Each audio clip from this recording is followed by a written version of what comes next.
اعوذ باللہ من الشیطان الرجیم، بسم اللہ الرحمن الرحیم۔ السلام علیکم ناظرین، میں ہوں آپ کا میزبان محمد تحسین عباسی اور آپ دیکھ رہے ہیں میرا YouTube channel Pakistan time news. ناظرین، 2018 کے انتخابات میں ایک طویل عرصے کے بعد تحریک انصاف نے کراچی سے 14 نشستیں حاصل کی تھیں اور دوسرے نمبر پر متحدہ قومی موومنٹ بہادرآباد تھی جس نے 7 نشستیں حاصل کی تھیں، اور 7 نشستیں حاصل کرنے کے بعد متحدہ قومی موومنٹ نے تحریک انصاف کی حکومت میں شامل ہو کر اس حکومت کا حصہ بنے تھے اور عمران خان کو بھرپور سپورٹ کیا تھا۔ بتایا ہی جاتا ہے کہ جب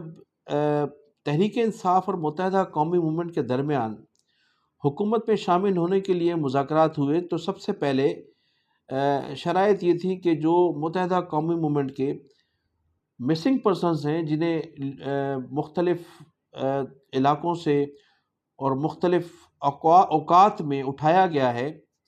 ان سب لوگوں کو بازیاب کرایا جائے گا اور ان پر جو مقدمات ہیں یا جس قسم کے ان پر الزامات ہیں انہیں جیل بھیج دیا جائے گا، لیکن ان کو ظاہر ضرور کیا جائے گا کہ ایسے کارکنان کہاں پر ہیں اور کن جیلوں میں ہیں یا کن لوگوں کے پاس ہیں۔ لیکن 2018 کی حکومت بننے کے بعد ان شرائط پر عمل نہیں ہو سکا اور اس طرح سے 3 سے 3.5 سال متحدہ قومی موومنٹ عمران خان کی حکومت کا حصہ رہنے کے باوجود اپنے اس مطالبات پر عمل درآمد نہیں کرا سکی۔ لیکن جو ہی عمران خان کے خلاف عدم اعتماد کی تحریک پیش کی گئی اور پی ڈی ایم کی قیادت نے جب متحدہ قومی موومنٹ بہادرآباد سے رابطہ کیا تو بہادرآباد کی قیادت کے مطابق انہوں نے سب سے پہلا یہی مطالبہ دہرایا تھا کہ ہمارا سب سے پہلا یہی مطالبہ ہے کہ جو ہمارے مسنگ پرسنز ہیں، جن لوگوں کو مختلف اوقات میں اٹھایا گیا ہے یا جن لوگوں کو رات کی تاریکی میں گرفتار کیا گیا پولیس اور رینجرز سے، ان لوگوں کو بازیاب کرایا جائے گا، ان کو سامنے لایا جائے گا۔ اگر ان پر الزامات ہیں یا وہ کسی چیز میں ملوث ہیں تو ان پر مقدمات چلائے جائیں گے، انہیں کورٹ کے ذریعے سزائیں دی جائیں، لیکن ان کو ظاہر ضرور کیا جائے۔ دوبارہ اس کی متحدہ قومی موومنٹ کی قیادت نے یہ مطالبہ دہرایا تھا اور پی ڈی ایم کی قیادت نے پوری طرح سے ان سے وعدے کیے تھے اور باقاعدہ ان پر ایگریمنٹ بھی ہوئے تھے، اور اس ایگریمنٹ کی جو ایگریمنٹ ہے اس پر تمام پی ڈی ایم کی تمام قیادت نے دستخط بھی کیے تھے، لیکن 4 سے 5 ماہ گزر جانے کے باوجود بھی اس پر عمل درآمد نہیں ہوا۔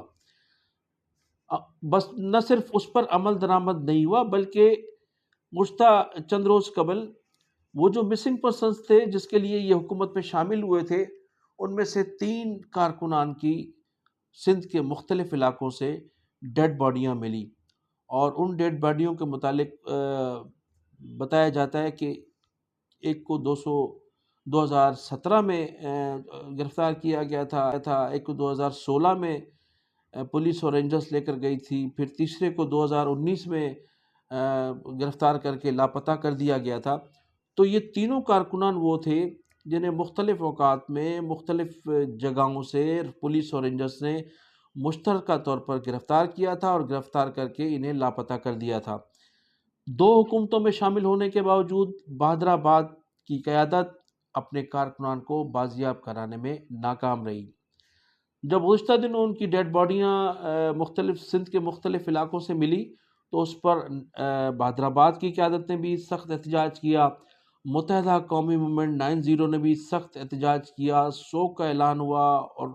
پورا کراچی سوگوار تھا۔ نہ صرف اس پر کارکنان کی جانب سے شدید رد عمل کا اظہار بھی کیا گیا بلکہ ایک نماز جنازہ میں متحدہ قومی موومنٹ بہادرآباد کی قیادت کے کچھ لوگ شامل ہوئے، وہاں ان کے ساتھ طوفان بدتمیزی ہوئی اور وہاں ان کے ساتھ جس طرح سے کارکنان کا رویہ تھا وہ بھی سب کے سامنے آپ نے دیکھا کہ تمام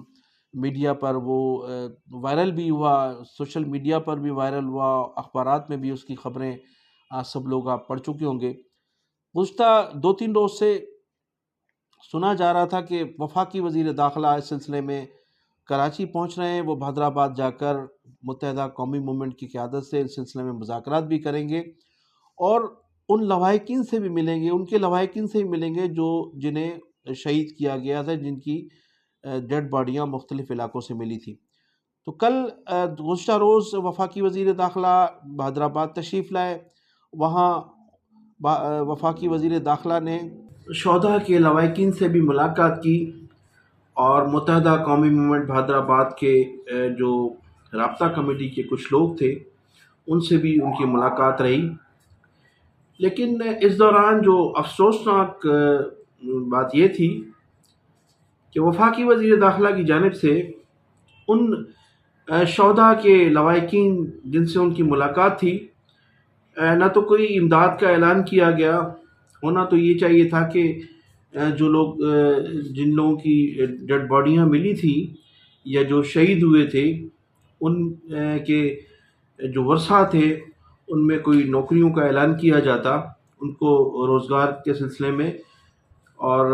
ان کی کوئی مالی امداد وفاقی حکومت کی جانب سے کی جانی چاہیے تھی، لیکن ایسا نہیں ہوا۔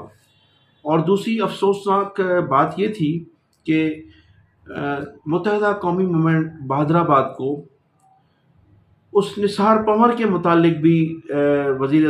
داخلہ کے سامنے احتجاج کرنا چاہیے تھا، جو نثار پنور بانی متحدہ جناب الطاف حسین کی پر جو پابندی عائد ہے تحریر اور تقریر اور سیاست پر، اس سلسلے میں اس نے جب پٹیشن دائر کی تھی تو اس کو بھی اٹھا لیا گیا تھا۔ تو یہ ایک اچھا موقع تھا کہ وہ وفاقی وزیر داخلہ سے نثار پنور کے متعلق بھی بات کرتے اور ان کی بازیابی کے حوالے سے بھی مطالبہ رکھنا چاہیے تھا،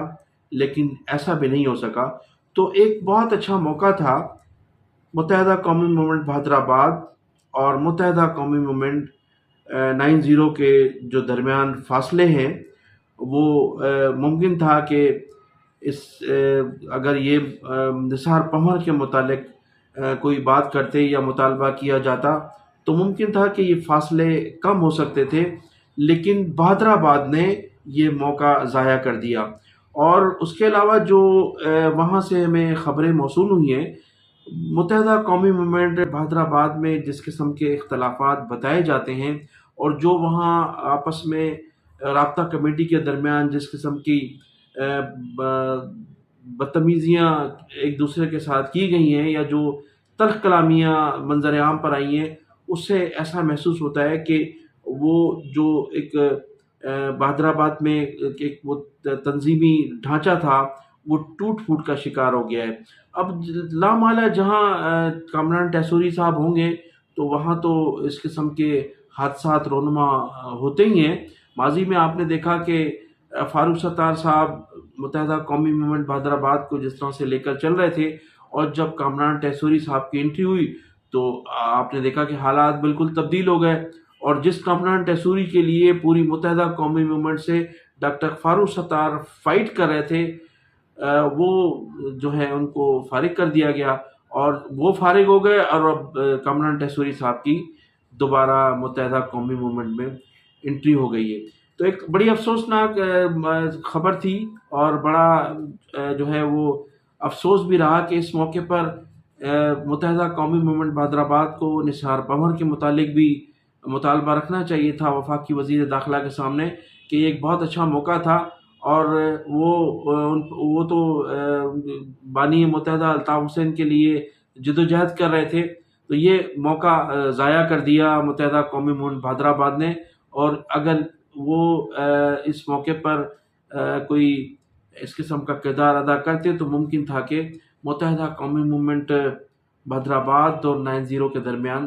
فاصلے کم ہو سکتے تھے۔ ناظرین، کراچی میں گزشتہ 2 ضمنی انتخابات کے بعد، جس میں بانی متحدہ جناب الطاف حسین صاحب کے بائیکاٹ کے رزلٹ کو دیکھتے ہوئے ہمارے مقتدر حلقوں نے پی ایس پی اور متحدہ قومی موومنٹ حیدرآباد سے مایوس ہو کر ایک نئی سیاسی جماعت بنانے کا فیصلہ کیا ہے، اور ان سیاسی جماعتوں میں بھی متحدہ قومی موومنٹ کے ان لوگوں کو شامل کیا جا رہا ہے جو متحدہ قومی موومنٹ کی حکومتوں میں اپنا بڑا مرکزی کردار ادا کرتے رہے ہیں، جن میں سابق گورنر سندھ ڈاکٹر عشرت العباد، بابر غوری، فاروق ستار اور اس قسم کے لوگوں کو پھر دوبارہ ایک جگہ جمع کر کے ایک نئی جماعت تشکیل دی جا رہی ہے، اور اس جماعت کو بھی آزمایا جائے گا، کیونکہ یہ دونوں جماعتیں جو 9-0 کے مد مقابل بنائی گئی تھی یا لوگوں کو جمع کیا گیا تھا، وہ بری طرح سے ناکام ہوئی ہیں، ان کو عوامی مینڈیٹ نہیں مل سکا۔ عوامی مینڈیٹ آج بھی بانی متحدہ الطاف حسین کے نام ہے، اور جب الطاف حسین ہیلو کی آواز، ان کو پتہ ہے، مقتدر کے سمجھتے ہیں کہ جس دن بھی بانی متحدہ الطاف حسین کی ہیلو کی آواز آئی تو لوگ سب جو ہے وہاں 9-0 جمع ہونا شروع ہو جائیں گے۔ تو اس تمام چیزوں کو دیکھتے ہوئے ایک نئی سیاسی جماعت تشکیل دی جا رہی ہے۔ اب دیکھنا یہ ہے کہ یہ لوگ کس حد تک کامیاب ہوتے ہیں۔ میں انہی الفاظ کے ساتھ آپ سے اجازت چاہوں گا کہ آپ میرے چینل کو سبسکرائب بھی کیجیے گا، اور کمنٹ سیکشن میں جا کر اپنی رائے کا اظہار بھی ضرور کیجیے گا۔ پاکستان زندہ باد۔